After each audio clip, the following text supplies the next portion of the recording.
গান্ধারী মা, ছোট্ট একটা কথা শোন। কেউ যদি একবার নিজেকে নিজে বোঝে, নিজেকে নিজে চেনে, মানুষ যদি একবার নিজে আত্মতত্ত্ব দর্শন করতে পারে, সে তখন আর মরণকে ভয় করে না। মরণ কি এইটাই তুমি জানো না। আমি গীতার পাতায় বলেছি, বাসাংসি জিজ্ঞানি যথা বিহাইয়া নবানি গ্রহণতি নরহ পরাণী তথা শরীরানি বিহাইয়া জিজ্ঞান্য নানি সংযতি নবানি দেহি। মানুষ যেমন একটা পুরাতন জামা ত্যাগ করে নতুন জামা ধারণ করে, আত্মা তদ্রূপ একটা পুরাতন দেহ ত্যাগ করে একটা নতুন দেহ ধারণ করে। আমার কথা বোঝা যাচ্ছে কি? নৈনং সিদন্তি শস্ত্রাণি নৈনং দহতি পাবক না চৈনং ক্লোদয়ন্তপ না শোষয়েতে মারত। আত্মাকে কোনো অস্ত্রের দ্বারা কাটা যায় না, আত্মাকে আগুনে পোড়ানো যায় না, আত্মাকে জলে ডুবানো যায় না। অবিনাশী তত বিদ্যে সর্ববিদং ততম।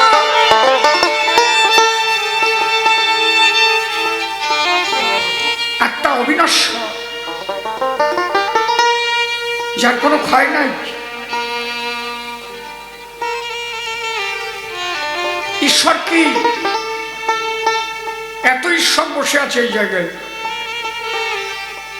যারা যারা ঘুরছে প্রত্যেকের মধ্যে ঈশ্বর আছে। বিশ্বকবি রবীন্দ্রনাথ ঠাকুর একটা কথা বললেন, আরো হালকা করে বাজাও, শোনা যাচ্ছে। সীমার মাঝে অসীম তুমি বাজাও আপন সুর, আমার মাঝে তোমার প্রকাশ তাই এত মধুর। আমি কে? যদি জিজ্ঞাসা করি তুমি কে? এই কমিটির ছেলে পেলে ঘুরে বেড়াচ্ছে, যদি একজনে ধরে জিজ্ঞাসা করি তুমি কে, জবাব দাও তোমার। তুমি কি তোমার চেনো? তুমি যদি তোমার চিনতে, তাহলে কি আর এত লাফায় বেড়াইতে? এক জায়গায় সুস্থভাবে বসে দুটো হরি কথা শুনতে। আপনারা গান শুনতে এসেছেন কার? শিশির সরকারের নাকি? তাই তো, গান গাইতে আসবে ভোড়া কপাইয়ে শিশির।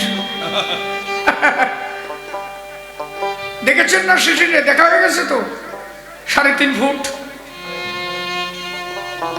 জামা খুলে ফেললি তো দেখার কায়দা নেই। শিশিরের যা চেহারা, মনে যে সোর এসে দাঁড়াইছে। তাহলে শিশিরকে দেখা হয়ে গেছে। আসলে কি শিশিরে দেখা হয়েছে? শিশিরকে বাড়ির পাশে আরশি নগর, সেখানে এক পড়শি বসত করে। আমি একদিনও না দেখিলাম তার। লালন একটা গান লিখলেন, সাইজি লালন। উনি লিখলেন কি, নরে চরে হাতের কাছে খুঁজলে জনম ভর মেলে না, কে কথা কয় রে দেখা দেয় না। তুই তোমার দেখছো নাকি? খালি চেহারাটুক ভালো, এইটুকি দেখছো। এত কথা করছিস কেন? সরায় হুটোরে বলবানি। আমি যে কথাগুলো বলছি, কথাগুলো উপলব্ধি করো। সাধুগুরু মহাজন যারা মরণকে বরণ করে, তারা জানে আমি তো মরবো না,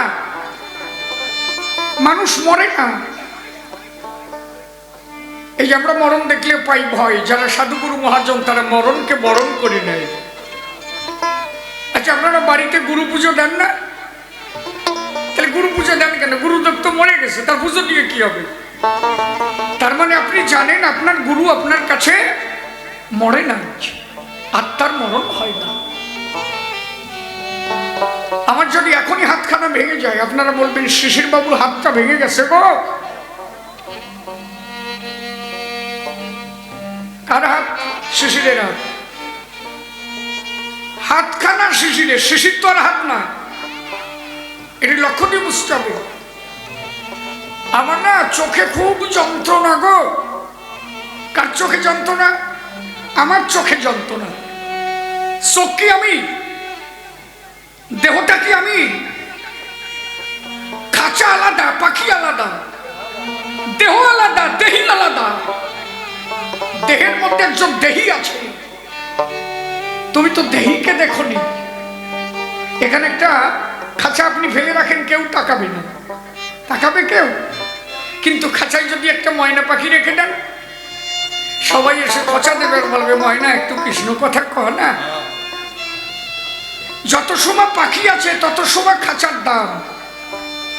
পাখি একবার গেলে উড়ে, খাঁচা তখন থাকে পড়ে। খাঁচার মূল্য তখন আর থাকে না।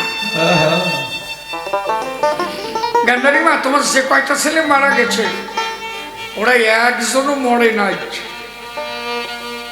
শুধু দেহখানার হয়েছে ক্ষয়। যেখান থেকে আত্মার জন্ম সেখানে চলে গেছে সবাই। যথা হইতে আসে মানুষ সেথায় মিশে যায়। পঞ্চভূতে দেহ গড়া, পঞ্চভূতে লয়। এক বিন্দু মানুষের হয় না ক্ষয়। এই জন্য সাধুগুরু মহাজন যারা দেহ ছেড়ে যাবার পরে আবার দেহ ধরে দেখা দিতে পারে তারা। আমার কথাগুলো কি বোঝা যাচ্ছে বাবা? এই বিষয়টা যদি গান্ধারী জানতো তাহলে কি আর ওইভাবে নাকে কানতো? ওনার নিজের দোষই সালমে এগুলো মরেছে। আমি এক এক করে বলি, আগে একটা গান গাইছি। ও বোঝরে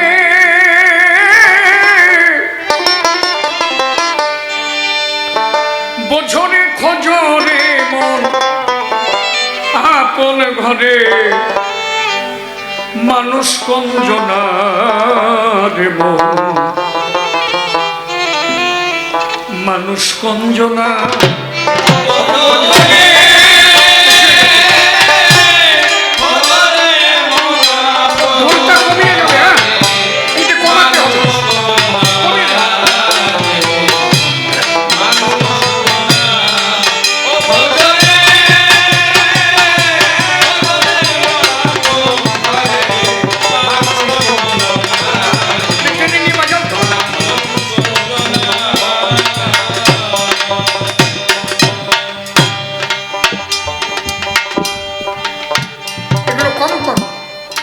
যত হ্যান্স আছে না সব কমিয়ে দাও তো। এরা তো মিষ্টতা বোঝে না, ঝকঝকটা শেষে বাড়াইনি ভালো। এইটুকু তোরা সারা জীবন মরে ভাবলি। এই যে হারে মাংসে জোড়া দেওয়া, এই যে হারে মাংসে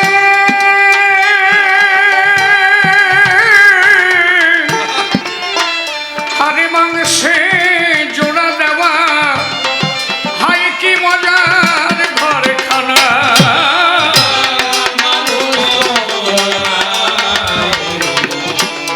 মানুষ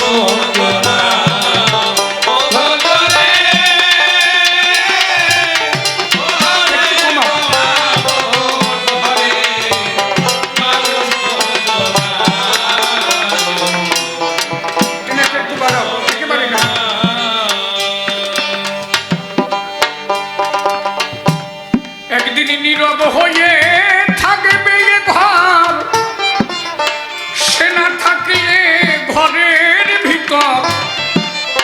একদিনও তার খবর করলি না।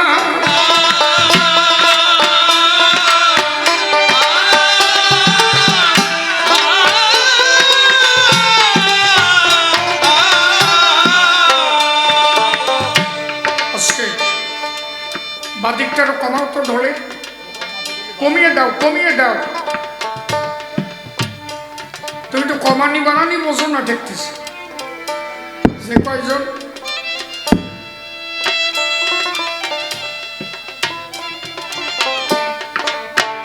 নীরব হয়ে থাকবে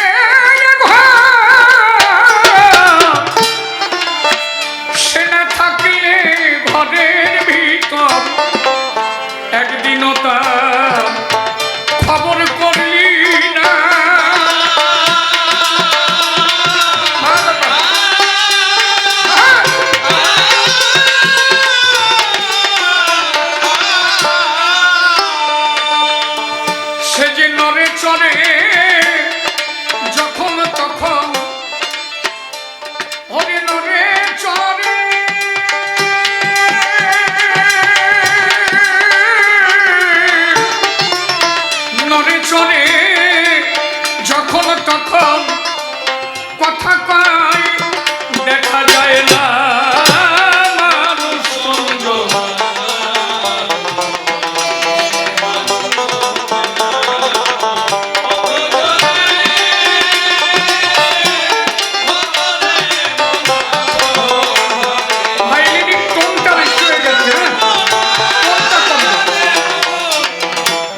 বাঁচা মরার কারণ সারি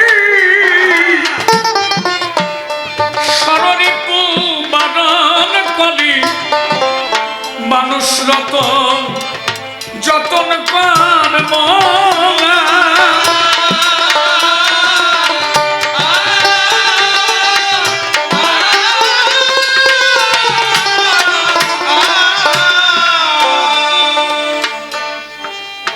এই মানুষের সেবা করলে সেই মানুষের সেবা হয় সেই মানুষ এই মানুষের ভিতরে থেকে সেবা নেয় এই জন্য বলছে জীবে দয়া করে যেই জন সেই সেবিছে ঈশ্বর আজকে ছেলেপেলেগুলো এত ভক্ত সেবা দিয়েছে এরা এত আনন্দ করেছে ভক্ত আনন্দ পেয়েছে তার মানে ভগবান আনন্দ পেয়েছে কারণ জীবের মধ্যে তিনি আছেন শাস্ত্রে বলেছে তাই 21,620 বারে এই ঘরে সে যাওয়া আসা করে 12 আঙুল ভিতরে এই 12 আঙুল বাইরে 8 আঙুল ভিতরে এই যে আমরা যে শ্বাস প্রশ্বাস নিই বারে বারে একটাকে বলে রেচক আর একটাকে বলে পূরক আর একটাকে বলে কুম্ভক রেচক কি মানুষ যার দ্বারা বেঁচে থাকে এই যে আমরা যে হাওয়াটা ছাড়ি এইটাকে বলে রেচক আর হাওয়াটাকে যখন গ্রহণ করি এর বলে পূরক আর হাওয়াটাকে ধরে রেখে আটকায় রাখা এটাকে বলে কুম্ভক 21,620 বার দিন এবং রাত এই যাওয়া আসা করে এর 12 আঙুল বাইরে যায় 8 আঙুল ভিতরে হাওয়া চলতে চলতে যখন এই যাওয়া কম হয়ে যাবে সেই দিন তোমার জানতে হবে তোমার আয়ুর বিশেষ হয়ে যাবে এই জন্য যেখানে গেলে হাওয়া কম ক্ষয় হয় সেখানে কম যাও কোথায় গেলে হাওয়া বাড়ে ও যে কয়জন বিয়ে করেছে তারা জানতে পারে হাওয়া বাড়ে কোন জায়গায় একমাত্র পিতৃধন ধরা থাকে হাওয়ার জোরে যেমন প্লেন চলে হাওয়ার জোরে গাড়ির টায়ার পাংচার হয়ে গেলে কাত হয়ে পড়ে দেহখানা হাওয়ার জোরে পাখি থাকে হাওয়ার ঘরে 21,620 বারে 12 আঙুল বাইরে 8 আঙুল ভিতরে এক আঙুল করে যদি কেউ খেতে পারে সাধকে বলেছে 1 আঙুল শ্বাস কমালে চঞ্চলতা যায় 2 আঙুল শ্বাস কমালে তার আনন্দ স্থিতি হয় একটা ছেলে দেখবা কিছু কিছু লোক আছে খুব বিচলিত এক জায়গায় দাঁড়ায় না সেটা এরকম ওর হাওয়ার দোষ আছে হাওয়াটাকে কন্ট্রোল করতে পারে না হাওয়ায় স্থিতি নাই এই জন্য বলছে বায়ু পিত্ত কফের নারী এই তিনটাকে যদি কেউ কন্ট্রোল করতে পারি গুরু তত্ত্বধনী একমাত্র সে পেতে পারে মুকুন্দ মুরাদ তাই বলছে সাধকে 1 আঙুল শ্বাস কমালে চঞ্চলতা যায় 2 আঙুল শ্বাস কমালে আনন্দ স্থিতি হয় আনন্দ স্থিতি হয় তখন তারা নিরানন্দ থাকে না আমার মধ্যে আপনার মধ্যে নিরানন্দ আছে গান শুনছি আনন্দ করে যাচ্ছি বাড়িতে যে শুয়ে পড়বো সেই কাতরানি আরম্ভ হয়ে যাবে বাতে ধরবে কারো আঠুটি ব্যথা কারো পেটে ব্যথা নাকি কিন্তু 2 আঙুল আনন্দ স্থিতি হয়ে গেলে 2 আঙুল শ্বাসকে যদি কেউ কমাতে পারে তার আনন্দ স্থিতি হয়ে যায় 3 আঙুল শ্বাস যদি কমাইতে পারে ত্রিতাপ জ্বালা তারা ধরে না সংসারে 3টে জ্বালা মানুষ বহন করে বলে না আমি ত্রিতাপ জ্বালায় ভুগতেছি এই তিতাব জ্বালা কি? অনেক বুড়ো মারা বলে ফেলে, ওরে তিতাব জ্বালায় জ্বলিয়ে গেল আমি বলে না কি তিতাব জ্বালা কাউকে? ত্রিতাব জ্বালা হচ্ছে তাই, একটা হচ্ছে আধ্যাত্মিক, একটা হচ্ছে আদি ভৌতিক, আর একটা হচ্ছে আদি দৈবিক। আধ্যাত্মিক জ্বালা কারে কয়? এই যে জ্বর হলে, ফোড়া হলে, ঘা পেঁচড়া হলে মানুষের শরীরে যে জ্বালা ওঠে, এর বলে আধ্যাত্মিক জ্বালা। আদি ভৌতিক কি? ভূতগণ কর্তৃক যে জ্বালা বহন করে মানুষ, তাকে বলে আদি ভৌতিক। আর আদি দৈবিক কি? দৈব যোগে যদি কিছু ঘটে, আপনি রাস্তা দিয়ে যাচ্ছেন, হঠাৎ করে একটা মাথায় বাস পড়লো, এইটা দৈবের নির্বন্ধ, এর বলে আদি দৈবিক। এই তিনটে ত্রিতাপ জ্বালা। তাই বলছে 3 আঙ্গুল সাজ যদি কেউ কমাতে পারে, ত্রিতাপ জ্বালা তারা থাকে না সংসারে। 4 আঙ্গুল সাজ যদি কেহ বা কমায়, চতুর্বিধ মুক্তি তার তুচ্ছ হয়ে যায়। 5 আঙ্গুল সাজ যদি কেউ কমাতে পারে, পঞ্চবাণী কাটা তার হয় জগত সংসারে। 6 আঙ্গুল সাজ যদি কেহ বা কমায়, সরণি পুরিয়ে ঠাটার সব ধুয়ে মুছে যায়। 7 আঙ্গুল সাজ যদি কেউ কমাতে পারে, সপ্ততলা সে সেট করিতে পারে। 8 আঙ্গুল সাজ যদি কেহ বা কমায়, অষ্টপাশ হতে সে মুক্ত হয়ে যায়। 9 আঙ্গুল সাজ যদি কেউ কমাতে পারে, নবদ্বারাটা তার হয় জগত সংসারে। 10 আঙ্গুল সাজ যদি কেহ বা কমায়, 10 ইন্দ্রিয়ের লেখা তার আর থাকে না ধরায়। 11 আঙ্গুল সাজ যদি কেউ কমাতে পারে, তখন একটা দিব্য চক্ষু তার উদয় হয় সংসারে। 12 আঙ্গুল সাজ যদি একবার কেউ কমায়, তখন নিত্যানন্দের রাধা গোবিন্দের।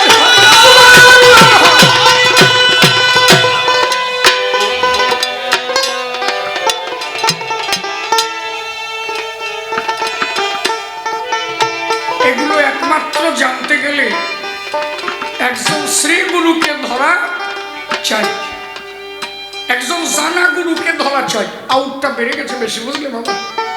আউটের বক্সটা বেশি বেড়ে গেছে, মনিটর আমার কাছে নাই। আউটের বক্সটা একটু কম করে দাও, তাহলে মনিটরটা আমি পাবো। এই জন্য একজন মানুষ ধরা চাই, যে মানুষ ধরেছে তারে তুমি ধরো, সেই একজন মানুষের যে তোমার সেই সন্ধান দিতে পারে। এর গুরু সাজিয়ে মুড়ি বার করে ঘুরে বেড়ালাম, কিছু জানলাম না। শিষ্য কাজে বাবা আমার একটু কাউদি ভাইসে, অতুই শুনতে চাস না, অতুই বুঝবি না, আমার নিজে জানেন না তা কবে কি। এরকম আছে না গুরুদেব? খালি বাড়ি আসবে, শিষ্য চালের কাছে বলবে যে দে, তা নিয়ে বাড়ি যাবে। কানে মন্ত্র দিস আর মাসে মাসে চান্দা দিস। এইরকম গুরুদেব আছে। শিষ্য বাড়ি যাবে, শিষ্যের টাকার বাজার নিজে খাবে, আবার শিষ্য শুয়ে দিয়ে সেই টাকা সেই খাবার খাবে না, তাতে দোষ আছে। এরকম আছে না?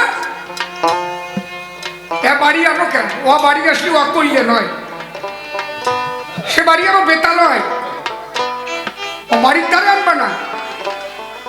তোমার টাকার বাজার তুমি শুয়ে দিলি খাতে পারবে না, তা ওই টাকাটা যে ওর ইনকাম করতে হয়েছে গায়ের রক্ত জল করে, সেই টাকার বাজার খাবা আর সে শুলে খাতে পারবে না। এখানে মুগুর মার্কা ধুলাই সালসা দরকার। সবার উপরে মানুষ সত্য, তার উপরে নাই। মানুষকে অবজ্ঞা করে কোনো ধর্ম হতে পারে না। চণ্ডীদাস করেছিলেন সবার উপরে মানুষ সত্য, তার উপরে নাই। এক গুরুদেব শিষ্য বাড়ি গেছে, কয় যে বাজার করে এনে দে। তোরা যাবি, তোরা রান্নাঘরে যাবি না কিন্তু। বলে ঠিক আছে। বলে গুরুদেব কি সেবা নেবেন? বলে পরমান্ন। বাবা, নলিন গুড়, খেজুরের গুড়, গোবিন্দভোগ চাল সব এনে দিয়েছে। গুরুদেব রান্নাঘরে রাঁধতেছে। ওই বাড়ির ছোট্ট একটা মেয়ে আছে। মেয়েটার মারে বলছে, মা দাদু এসেছে, আমি যাব। বলে না না যাস না, তাহলে দাদু খাবে না। আচ্ছা আপনি জানেন গুরুদেব বানাবেন, আপনি তো সেই দিন থেকে তার ছেলে হলেন নাকি? ছেলে বলে না, আমরা গুরুদেবকে বাবা বলি তো।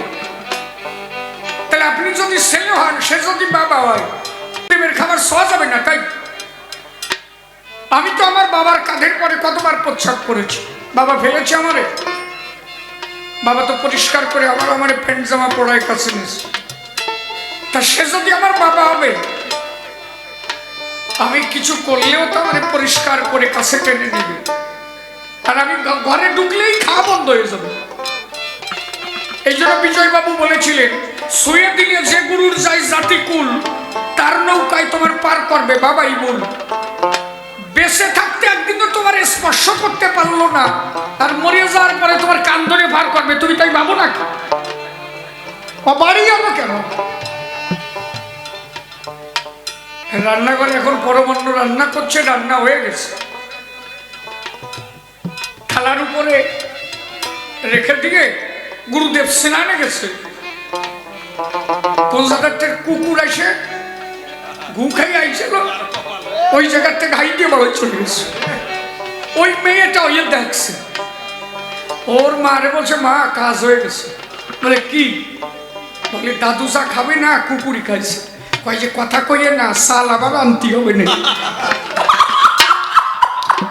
বলে যা ওই খাইয়ে যাক। গুরুদেব স্নান করে এসে ভোজনে বলছেন, ওম ভোজনাভ্যায় নমঃ। আমি সেমরিটা করছে, যতই ভোজন দাও কুড়ি খাইছে। খাওয়া পিড়াই হয়ে গেছে গুরুদেবের, আর অল্প একটু আছে। এখন মেয়েটা বারবার তাকাচ্ছে, বাচ্চা মেয়ে দেখে গুরুদেব ভাবছে কি ও মনে হয় খাবে। বলছে, নাতনি এদিকে আসো, এটা গুরু প্রসাদ, আমি সেবা নিয়েছি, এটা গুরু প্রসাদ, ঘরে নিয়ে যাও, তোমার মা বাবাকে দাও, তুমি খাও। ও বলে, গুরু প্রসাদ খাওয়া যায়, কুড়ি তা খাওয়া যায় না।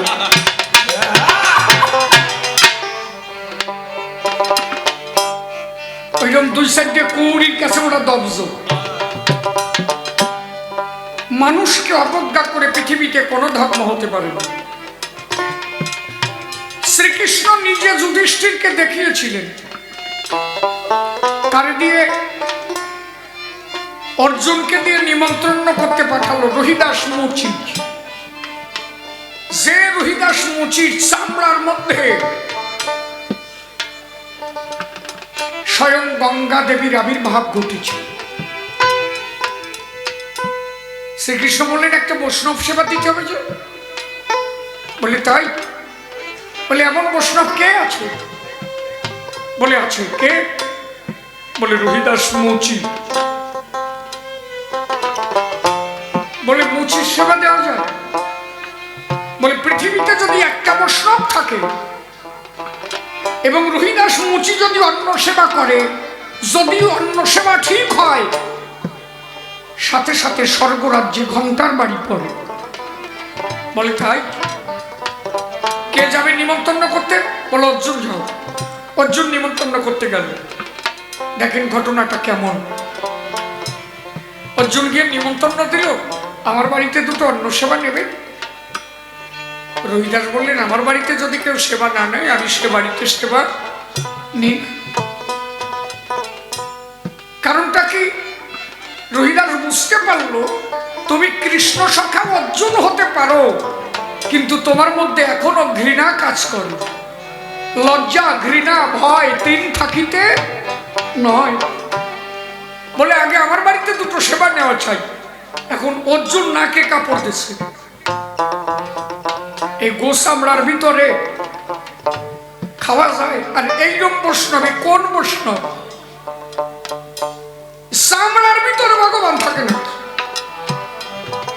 রহিদাস বুঝতে পেরেছে, ডাক দিয়ে বলছে, অর্জুন তৈল নিয়ে স্নান করে আসো। চামড়ার বাটিতে তৈল দিয়েছে, ঘৃণা করে সামান্য একটু তৈল নখের উপরে দিয়ে সিটি দিয়েছে। রহিদাস বুঝতে পেরেছে, বলে জল কোথায়? রহিদাস বলেন চলো। জলের কাছে নিয়ে গেল, দেখে যে একটা কূপ আছে, সেখানে গোস চামড়া ভিজানো। অর্জুন ভাবলো স্নান করি বা না করি, অন্তত একটা চামড়া টেনে দেখি জল কেমন। যেই মাত্র একটা চামড়া ধরে দিয়েছে টান, দেখেছে চামড়ার তলে দাঁড়ায় আছে ভোলা পঞ্চানন। অর্জুন বলছে, প্রভু তুমি এই জায়গায়? বলে, আমি একা না, মাল আরো আছে, তুমি যা ভাবো তা না। আর একটা টানিয়ে দাও। চামড়া আর একটা টান দিয়েছে, দেখেছে আত্মার শক্তি মহামায়া দাঁড়িয়েছে। মা তুমিও এখানে? বলে, আমি একা না, আরো কেউ আছে। আবার যখন দিয়েছে টান, দেখে যাবো কোন বাহিনী বন্ধা।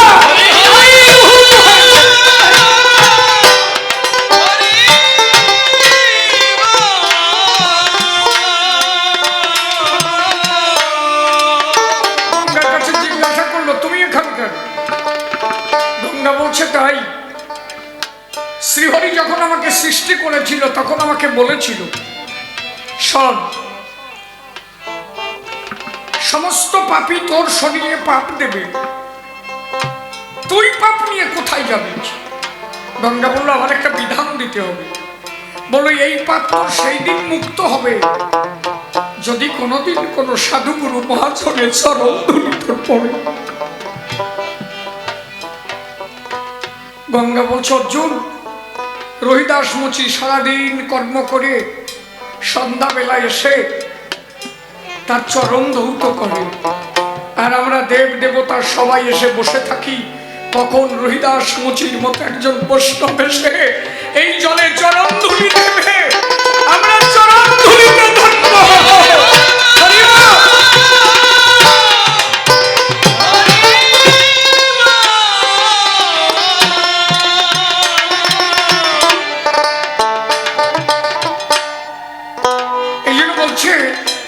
ঈশ্বর প্রাপ্তির দুটো স্থান, তিনটে বস্তুতে ঈশ্বর প্রাপ্তি হয়। চৈতন্য চৈতামৃত সিদ্ধান্ত দিয়েছে। ভক্ত পদরজ, যারে বলে ভক্তের চরণ ধুলি, আর ভক্ত পদধৌত জল, আর কি ভক্তের ভুক্ত, মানে ভক্তের খাওয়া এঠো প্রসাদ। যদি কোনো কারো ভাগ্যে একবার জোটে, সেই ভক্তের চরণ ধুলি তার চরণ ধন্য হয়ে যায়।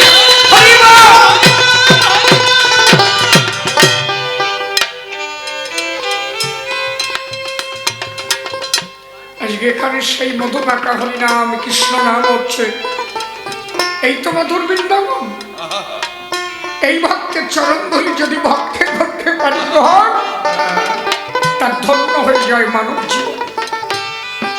ওটাই বাঁচা বলার কারণ ছাড়ি সররি পুবারণ করি, মানুষ রতন যতন কার মন।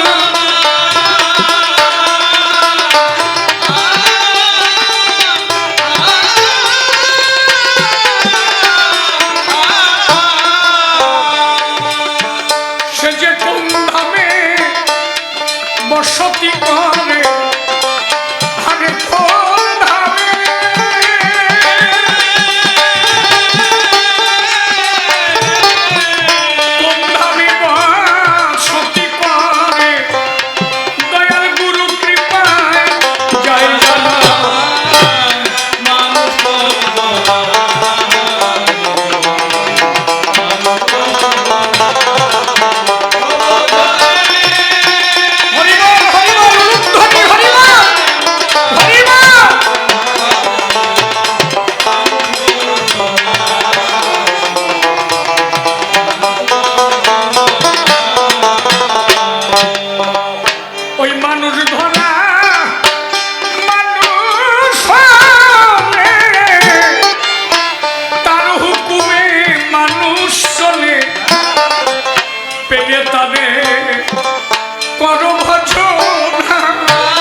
দরবারে কাজ করতেন সনাতন গোস্বামী, রূপ গোস্বামী। একদিন মহাপ্রভু ভক্তগণ নিয়ে নাম কীর্তন করতে করতে যাচ্ছে। রূপ গোস্বামী জিজ্ঞাসা করলেন কাজী সাহেবের কাছে, কে যায়? হাজার হাজার মানুষ যার পিছনে দাঁড়ায়। কাজী সাহেব একটা কথা বলেছিল, বিনা পারিশ্রমিকে লক্ষ মানুষ যার পাশে দাঁড়ায়, মনে রেখো সেই মানুষ সামান্য মানুষ নয়। মানুষকে পারিশ্রমিক দিয়ে তাই পাওয়া যায় না, আর বিনা পারিশ্রমিকে যদি হাজার মানুষ কোনো মানুষের কাছে দাঁড়ায়, মনে রেখো সে মানুষ সামান্য মানুষ নয়। তাহলে সেই মানুষকে ধরেছে যারা, তুমি সেই মানুষকে ধরা। যদি পারো একজন সৎ গুরুর চরণ ধরো, গুরুর কাছে তুমি সেই আত্মতত্ত্ব দর্শন করো। সেই মানুষ ধরা মানুষ হলে, তার হুকুমে মানুষ চলে, পেয়ে তারে ওরে বড় ভজনা।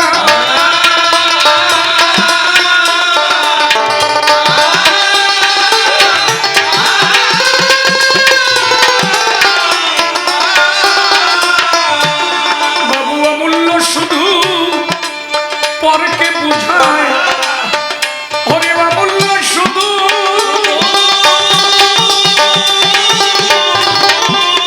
অমূল্য শুধু পরকে বুঝায়, নিজে কিছু বুঝল না।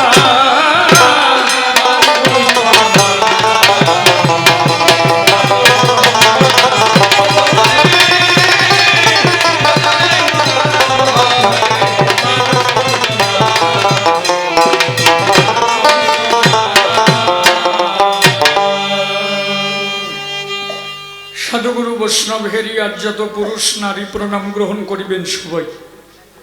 কবিগান সংবাদতরে কাছে কিংবা আছেন দূরে, যে যেখানে যে অবস্থায় অবস্থান করে, আমি প্রত্যেকের শ্রীচরণে ভক্তিপূর্ণ প্রণাম জানাই। আজ যে স্থানে কবিগান আপনারা শুনছেন জ্ঞানবান, আমার পক্ষে নতুন অনুষ্ঠান। চারণ কবি বলে কারে, বসে শোনেন নারী নরে, যারা ছন্দে ছন্দে কথা বলতে পারে। আমরা যারা কবি গাই, এ কথা তো মিথ্যা নয়, প্রত্যেকটা কথা আমাদের ছন্দে বলতে হয়। এ কিন্তু মুখস্থ করা কথা না, অন্তরে করেন ধারণা। এটা আসরে দাঁড়াইয়ে তাৎক্ষণিক ছন্দ সরাতে হয়। আমি যতগুলো কথা বলবো, এ কথা সবাই বলবো, প্রত্যেকটা কথার মধ্যে আমি ছন্দ দেব। কারণ ছন্দে না থাকলে তারে কবিগান বলে না, সুনিশ্চয়। আপনারা কালকে কীর্তন গান শুনেছেন, আপনারা তো দেখেছেন। কারণ কীর্তন গানে ছন্দযুক্ত নয়, তারা বিভিন্নভাবে পালা কীর্তন গায়। কিন্তু যারা কবি গান করে, বসে শোনেন নারী নরে, তারা যেভাবে পাঁচালি করে, প্রত্যেকটা কথার ভিতরে ছন্দে ছন্দে তাদের কথা বলতে হয়। তাহলে দাঁড়িয়ে বলি সভাস্থান, বসে শোনেন জ্ঞানীজন। এ সভাতে আমি এখন হব কৃষ্ণ জনার্দন। আমার বিপক্ষে বক্তা যিনি বসে শুনেছেন জ্ঞানী গুণী, গান্ধারী মাতা হলেন তিনি। বিভিন্নভাবে প্রশ্নপত্র করেছে আমায় দান, এক এক করে জবাব দিতে বাসনা আছে চিতে। আপনারা সুধীর সাথে বসে বসে করবে না করলেন। বিভিন্নভাবে প্রশ্নপত্র তুলে ধরেছে সভাগাত্র, অত্র তার দেব সমাধান। গান্ধারী বলেছে সবার ঠাই, তুমি কুটিল হাসি দিলে কেন, এইটা জানবার বিষয়।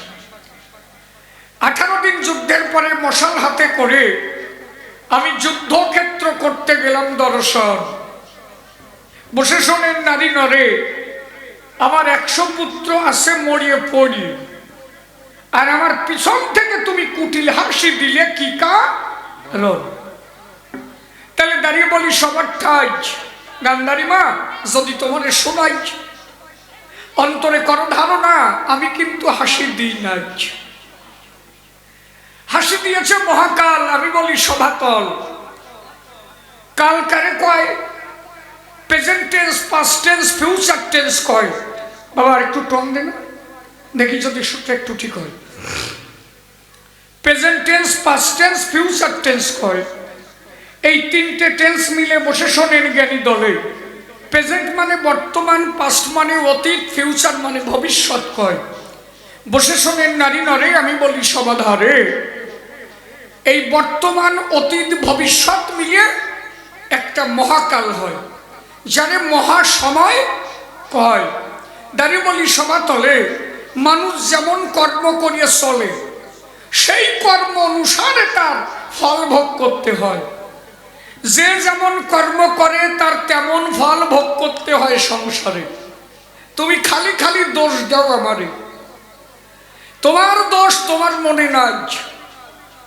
যেদিন দ্রৌপদীকে বস্ত্রহরণ করা হলো, বসে শোনেন জ্ঞানী দল, দ্রৌপদী রাজসভা থেকে দৌড়াইয়ে গান্ধারীর দ্বারে গেল।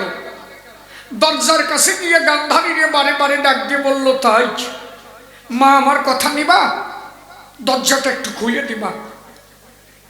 আমি তোমার বৌমা কি না? আমি তো তোমার পর না, আমার কথা নাও, দরজা খুলে দাও, আমারে তোমার কাছে নাও।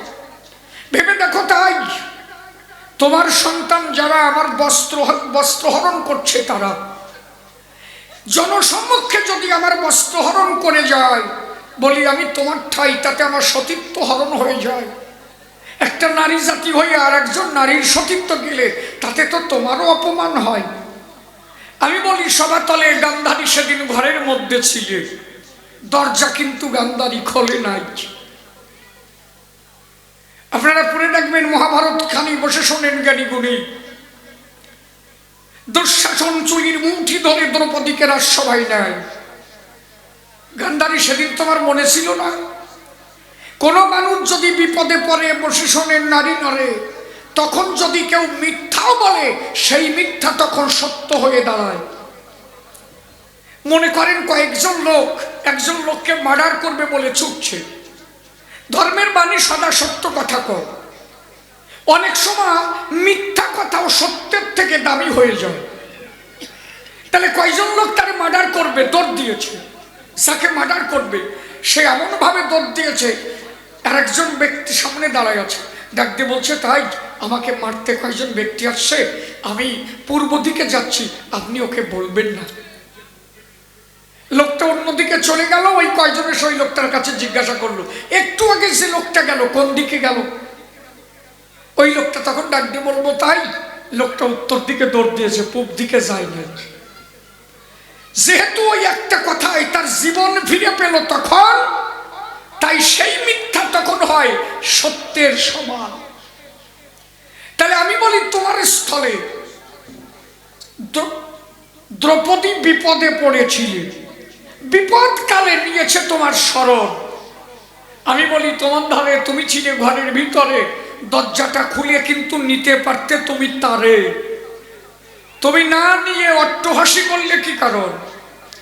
সেই দিন গান্ধারী ঘরে বসে অট্টহাসি করেছিল, বসে শোনেন জ্ঞানী দল। এখন সেই হাসি উল্টে তোমার দিক ঘুরে গেল। বুঝতেছ? মাইয়া সেই বোধ নাই না? যে যেমন কর্ম করে ফল তার তেমন ভোগ করতে হয়। দ্রৌপদী যখন দেখলো, তাই আমার এই বিপদে বান্ধব আর কেহ নাই, যখন রাজদরবারে নিয়ে গেল, দুঃশাসন কাপড় ধরে টান দিল, বিবস্ত্র করে যখন উড়তে বসাতে যায়, দ্রৌপদী তখন দেখলো, তাই বান্ধব আমার কেউ নাই, এই বিপদে একমাত্র দরদি আমার দীনবন্ধু গোবিন্দ ছাড়া কেউ নাই। তখন গান্ধারী দুটো হাত তুলে, আমি বলি এই দ্রৌপদী দুটো হাত তুলে দাঁড়িয়ে বলি, সভাতলে কৃষ্ণ নন্দলালে বলে তখন কান্না করে, ডাক দিয়ে বলে, গোবিন্দের ঠাই তুমি বিনে বান্ধব নাই। আজকে আমি যদি বিবস্ত্র হয়ে যাই, আমার সতীত্ব হরণ হয়। গোবিন্দ কথা নাও, কৃপা করে সতীত্ব বাঁচাও, আমি নিবেদন জানাই তোমার ওই পাই। আমি তখন চিন্তা করি, বসে শোনেন নরনারী, আমি দয়াল হই। আমি ভাবলাম, তাই গান্ধারী কি এই দ্রৌপদী কি কোনোদিন কিছু আমার দিয়েছে? আমি একটু জানবার বিষয়। তখন আমি জানতে পারি, একদিন খেলার ছলে দ্রৌপদী তার বান্ধবীদের নিয়ে নদীতে স্নান করতে যায়। স্নান করতে যখন গেল, বসে শোনেন জ্ঞানী দল, দ্রৌপদীর বান্ধবী একখান কাপড় পরে গিয়েছিল, জোয়ারের জলে কাপড়টা চলে যায়, বান্ধবী বিবস্ত্র হয়ে গেল, জলের মধ্যে ডুবে থাকলো। ডাক দিয়ে বলে, দ্রৌপদী ঠাই, আমার তো বাড়ি যাওয়া হবে না, অন্তরে কাঁদো না, আমি বিবস্ত্র, আমার সে বস্ত্র জোয়ারের জলে চলে গেছে, আমি আর ফিরিয়ে পাবো না। দ্রৌপদী বলে, তাই আমি থাকতে তোর ভয় নাই। দ্রৌপদী তখন কি করেছিল, নিজের যে বস্ত্রখানা পরা ছিল, বসে শোনেন জ্ঞানী দল, ওই বস্ত্রের মাঝখান থেকে ছিঁড়েছিল, অর্ধেকটা নিজে পরে নিজের সতীত্বকে রক্ষা করে আর অর্ধেক বান্ধবীকে দিয়েছিল। গোবিন্দ দেখলো, তাই তুমি একদিন বিপদকালে বস্ত্র কাউকে দিয়েছিলে, আজকে সেই বস্ত্রের ফলে তোমার আর বস্ত্রের অভাব নাই। জয় হরি বল, হরি বলে প্রেমানন্দে বাহু তুলে সেই দিন দ্রৌপদীর বস্ত্র গোবিন্দ তারে দেয়। তাহলে হাসি দিল কে? আমার পিছনে দাঁড়াইয়ে মহাকাল হাসি দেয়। মহাকাল মানে সময়। তুমি যেমন কর্ম করেছ ফল তেমন পেয়েছ, তাতে আমার কোনো দোষ নাই। কথা বোঝা গেছে বাবা? আরে পরিষ্কার কথা। একটা লোক বাসে উঠেছে, তা বাসে উঠলে পিছনে একজন ফাজিল দাঁড়াইছে। কথা বলিস না, আমার এমনি কণ্ঠের অবস্থা ভালো না, ছাতা এইরকম ধরে গেছে। তাহলে লোকটা বাসে দাঁড়িয়েছে, একটা মেয়ে ছেলে বাসে দাঁড়িয়েছে, পিছনে একটা কাঠফাজিল দাঁড়িয়েছে। দেখেন ব্যাপারটা কি। কিন্তু ওই দুইজনের মাঝখানে একজন হনেস্ট ম্যান, অত বড় ধার্মিক মানুষ না, উনি দাঁড়ায় আছে। আর ওই কাঠফাজিল করেছে কি, পিছন থেকে ওই মেয়েটার পাশায় একটা সিমটি দিয়েছে। মেয়েটা পিছন দিকে ফিরে ওই ধার্মিক মানুষটাকে দর্শন করে ওনার একটা থাবা বসাই দিয়েছে। সিমটিটা কি ওই মানুষটা দিয়েছিল? সিমটি তো ওর পিছনেটা দিয়ে গেল, খালি খালি লোকটা চর খালো। এরকম হয় কি না? ব্যাপারটা তাই। আমি পিছনে ছিলাম তোমার, মিথ্যা নয়, কিন্তু ওর মাঝখানে মহাকাল ছিল, এটা তুমি দেখতে পারো না। অন্তরে করেন ধারণা। ছোট্ট একটা ঘটনা আপনারা দেখেছেন, ওই যে কাকতালীয় বিষয় কয় না, বলে কাকতালীয় বিষয়, এর মানে কি? তাল গাছে তাল পাকে, আমি বলি সবা পাকে। আর তখন ওই পাখি কাকে কাকে এসে তালের উপরে পড়ে, ওই সময় তালের উপরে কাক পড়ে, তাল পেকে যায় না, প্রায় পেকে গেছে, পড়েও যাবে, এই মুহূর্তে ওই তালটার উপরে কাক পড়ে। তাল চট করে পড়ে, কাক মনে মনে ভাবে কি, রে শালা গায়ে কি শক্তি হচ্ছে, তাল আমার পড়ে গেছে। আসলে কি ওই কাকের জোরে পড়িছে না, ওর পড়ার সময় হয়েছে। আর কাক মনে মনে ভাবছে, শালা গায়ে কত জোর হচ্ছে, তাল ঠেলে ফেলাই দিছি। আসলে কাকের কিন্তু শক্তি না, পড়ার সময় হয়েছিল তাই পড়ে গেল। এইটা কাকতালীয় বিষয়ের মতো। মহাকাল পিছনে ছিল, সেটা তুমি বুঝতে পারো নাই, আমার কোনো দোষ নাই। দোষ তোমার কম নাকি? নারীর সতীত্বকে তুমি নষ্ট করেছ। বসে শোনেনি জ্ঞানী জন, সে কথা বলতে হয়। এখন একটা নারীর যদি গর্ব হয়, আচ্ছা মেয়েদের যদি গর্ব হয়, তখন কি করে? আস্তে আস্তে হাঁটে, ভালো মন্দ খায়, যাতে বাচ্চাটার কোনো ক্ষতি না হয়, তাই করে না কর্তারা নাকি? আমার কথা বোঝা যাচ্ছে কিনা? দাও না ছাতা খালি। তাহলে দাঁড়িয়ে বলি সভা তলে, গলাটা এইভাবে ধরে গেল, শালা কি যেটা বেতাল পরিস্থিতি হইল। বসে শোনেন জ্ঞানী দল, যে কথা বলা হলো ধর্মসভার গায়ে, অন্তরে করেন ধারণা সে কথা মিথ্যা না, এটা একমাত্র কাকতালীয় বিষয়। যদি কোনো নারীর গর্ব হয়, বলি আমি সবার্থাই, সেই গর্বকে সে সম্মান জানায়।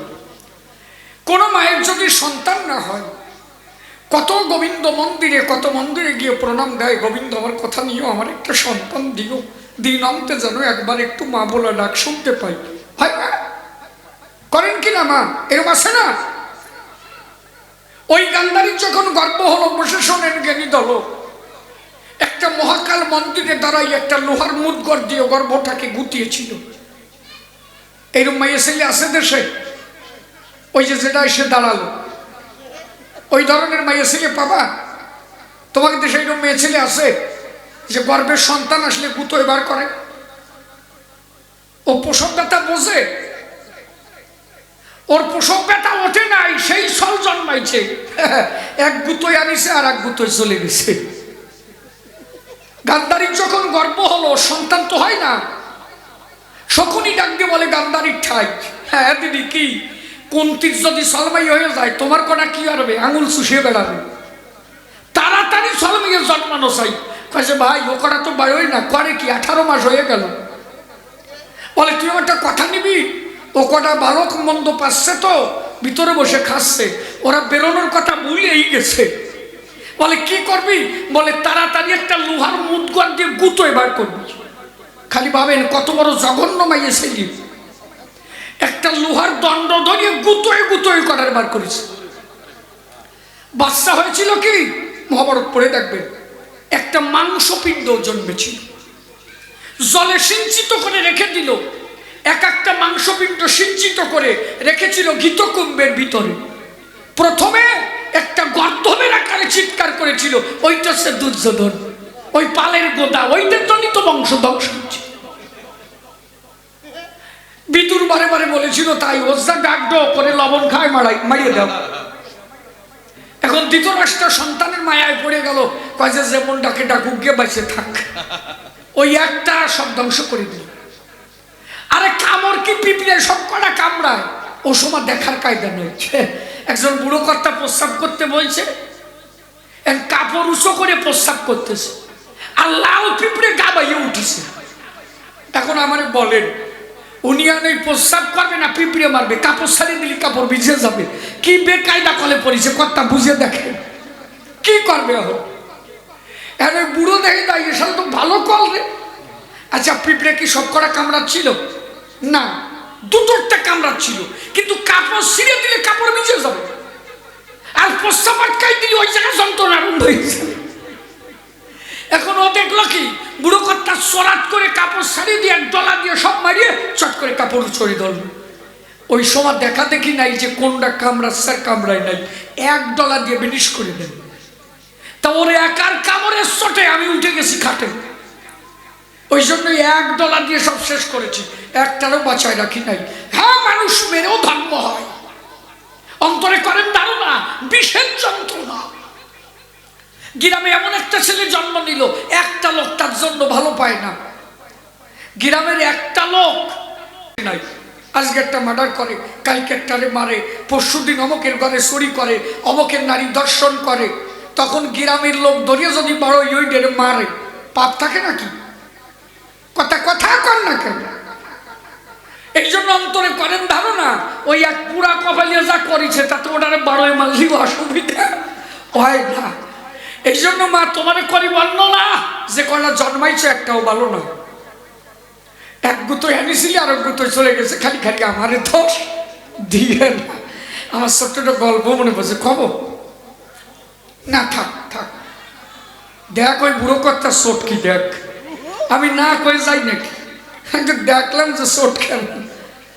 পৌষ মাসের রাত্রে বুড়ো বুড়ি শুয়ে রয়েছে, এক বুড়ি বুড়োরে করছে কি যে আমার একটু দুধ দিতে পারো। বুড়ি করছে বুড়োরে, বুড়ো কয় যে কোষ কি আমি দুধ পাবো কেন? কয় আমি কি সেই দুধ চাইছি নাকি, এটা গাই গরু কিনে আনো, ওই গাই গরুর দুধ আমার এটা, তাই করছি। হাসিয়া পড়ো কেন, সাথে আমি কি খারাপ করছি না?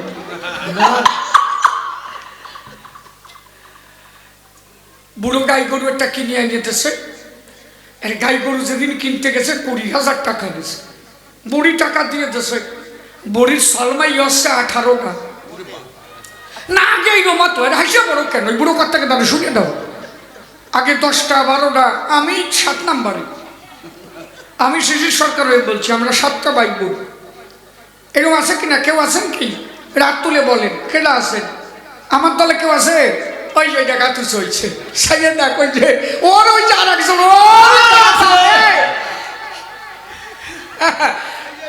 ওই দাও পিছনেও আছে। উনি কয় যে আমার না, আমার শাশুড়ি, ওই ওই এক জায়গায় তো হয়েছে তো ছাতা। আরে আগে এই রকম হয়েছে, মাইয়েরও হয়েছে, মাইয়ের মা রয়েছে। কি কথা কইছে? গল্প তো আর একটা মনে পড়েছে। জামাই শ্বশুর বাড়ি গেছে, শাশুড়ির ব্যথা উঠছে। তখন তো এরকম হতো, তখন মেয়েকে বিয়ে হতো মাত্র 12 বছর 13 বছর মেয়েদের বিয়ে হতো। তোমার শাশুড়ি হয়েছে না? ওই দেখ সাইডে দেখ করছে, দেখ। হ্যাঁ, খালি তোমার শাশুড়ি না, আমার ঠাকুরমারও তাই হচ্ছে। আমার ঠাকুরমার বিয়ে হয়েছে 9 বছরে। আমার কাছে দাদু আমি তখন ফেয়ানো করিনি, কিরম বিয়ে হয়েছে আমি জানি না। জামাই গেছে, শাশুড়ির প্রসব ব্যথা উঠছে, ঘরে কাতরাচ্ছে। জামাই যে করছে শ্বশুরে, শ্বশুরমশাই কি মা কাতরাই কেন? কয় যে সব কাতরানি জামাই দেখতে হয় না। বলে আমার শাশুড়ি কাতরায়, আমি দেখবো না তাই হয়? বলে না না, এই কাতরানি তুমি দেখবে না। বলে না না, কি হচ্ছে তাই কম না। কয় যে ব্যথা উঠছে, ব্যথা। কয় যে কি ব্যথা? বলে ও ব্যথা তুমি বুঝবা না। কয় যে কি ব্যথাটা কও না। কয় যে প্রসব ব্যথা। জামাই কয় যে আমার কয়বার হলো? জামাইও প্রসব ব্যথা বলছে। এখন ওই গাই গরু কিনে, গাই গরু কিনতে চার দোকানে বইছে। আমি বাজে কথা বলতাম না, ছেলে পেলে আমার কইছে একটু রস দিও, গুঁড়ো গাড়া রস খাবে না। বাবা তোরা কইছিস কিনা বাবা? কি আমি আমি বলি বলতামই না, আমি সাদা শিখে মানুষ, বাজে কথা কয় লোক নাকি আমি। এখন ওই চার দোকানে বসে তখন নতুন ওই যে বই বার হয়েছে, কি বই জানিস? বেদের মাইয়ে জোৎস্না। তখন ওই গানটা যা চলতেছিল না, ওরে তুমি জোৎস্না দিয়েছিলি কথা, ওই গান তখন প্রথম বার হয়েছে, বুঝলি? আর ওই চিরঞ্জিত ওই বইয়ের নায়ক, চিরঞ্জিতের নাম কি জানো? কি নাম ছিল? ওরে বাবা, অঞ্জু ঘোষের নাম কি জানো? জোৎস্না। তুমি জোৎস্না হেটা দিয়েছিলে কথা, বাবা। আর ওই বুড়ো গাই গরু খেজুর গাছে বান্ডে থেকে ওইয়ে দেখতেছি, কয় দালালে ওই গাই খুলে নিয়ে ওই সাইজের আড়িয়ে বান্ডে থেকে চলে গেছে। বুড়ো তো তা দেখে নাই, গাই খুলে নিয়ে ওরা আড়িয়ে বান্ডে থুয়েছে, আড়িয়ে গরু। বুড়ো ওই বই দেখতে দেখতে রাত 8টা বেজে গেছে, আর আড়িয়ে খুলে নিয়ে বাড়ি যাচ্ছে। বুড়ো তো জানে না সে গাই ছাতা নাই আড়িয়ে। বুড়ো হারিয়ে নিয়ে যাচ্ছে, আর হারিয়ে তো ডাকতে ডাকতে যাচ্ছে। আর বুড়ো ভাবছে কি এমন গাই কিনেছি, শালা দুধি উলান ভারী হয়ে গেছে, কি ডাক ডাকতেছে, আসলে তো হারিয়েতে ডাকতেছে। বাড়ি যাইয়ে বুড়িরই ডাক দিছে, সাগরীর মা, সাগরীর মা। এ জায়গায় আছে নাকি সাগরীর মা? আমি ওনারে করছি না, এলো গল্পের সাগরীর মা। সাগরীর মা ডাক শুনছে, কি হয়েছে? বলে গাই কিনে আনিছি, দুধি উলান ভারী হয়ে গেছে, রাস্তার মানুষ ঘুমাতে দিচ্ছে না, ভোরবেলা মেয়েরা আজান দেওয়ার আগে দোয়াই ফেলাইছে, আমি একটু ঘুমাইছি। বুড়ো জায়গায় শুয়ে পড়িছে, আর বুড়ি ওই আড়িয়ে দোয়াতে উঠেছে।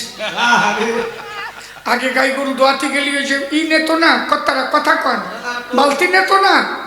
তারপরে ওই যে আগে তো হেরিকেন নিয়ে যেত, হেরিকেন নিয়ে বালতিতে জল নিয়ে সর্ষের তেল নিয়ে গেছে। বুড়ি ওই মাজা ঘুরোতে ঘুরোতে যাচ্ছে, 18টা সলমাই হলি শনিলি কিছু খায়, ওই সেইভাবে টানতে টানতে যাচ্ছে, হাড় গোড় বার হয়ে গেছে, ট্যাক্সার বার বুঝিস না ছাতা। ওই হেরিকেন দড়ি থুইয়া বালতিতে জল নিয়ে, এ সামরি গল্প শুনে যা, ওখানে যাচ্ছিস টেয়ার পাচ্ছিস না। আড়িয়ে গরুর ওই জায়গা জলে বাড়িতেছে, উলান দোয়াচ্ছে, ভাবছে গোবর টোবর ভরি আছে, ধুয়ে ঠিক। আড়িয়ে ভাবতেছে কি, আড়িয়ে ভাবতেছে যে আমার এই জায়গায় জল দেখে, সবাই এর আগে যে বাড়ি ছিলাম এই জায়গায় তো জল এ কি। আর ওই জল পাচ্ছে পেট ফুল হইতেছে আরাম পাচ্ছে বুড়ি ভাবছে দোকান হয়ে গেছে এনে পরে তেল দিয়ে যে বাটে তেল দেয় না যাতে সরে ওই তেল হাতে নিয়ে ওই জায়গায় ইয়েতেছে এর বুড়ি ভাবতেছে যে বাট কর এটা থুম্বুর মতো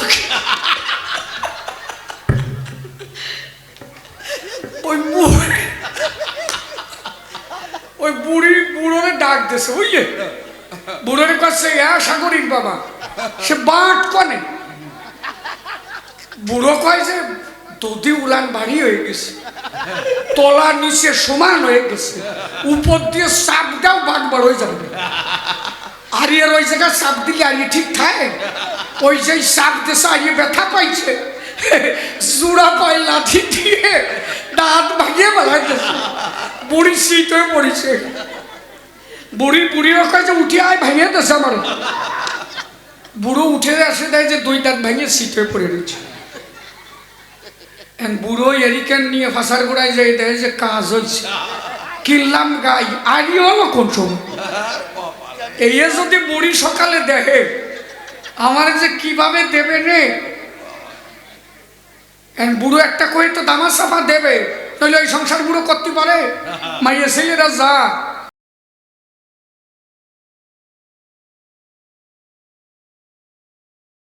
পাঠাই আর গাই গরু দোয়াতি পাঠাই তুই একবার ধরে বুঝবি না জীবন ভরি আমারটা ধরে গেলি একবার ধরে বুঝবা না কি ধরি চোষাটা দেখ ওই বুড়ি কি রস পাইতে চাইয়ে দেখ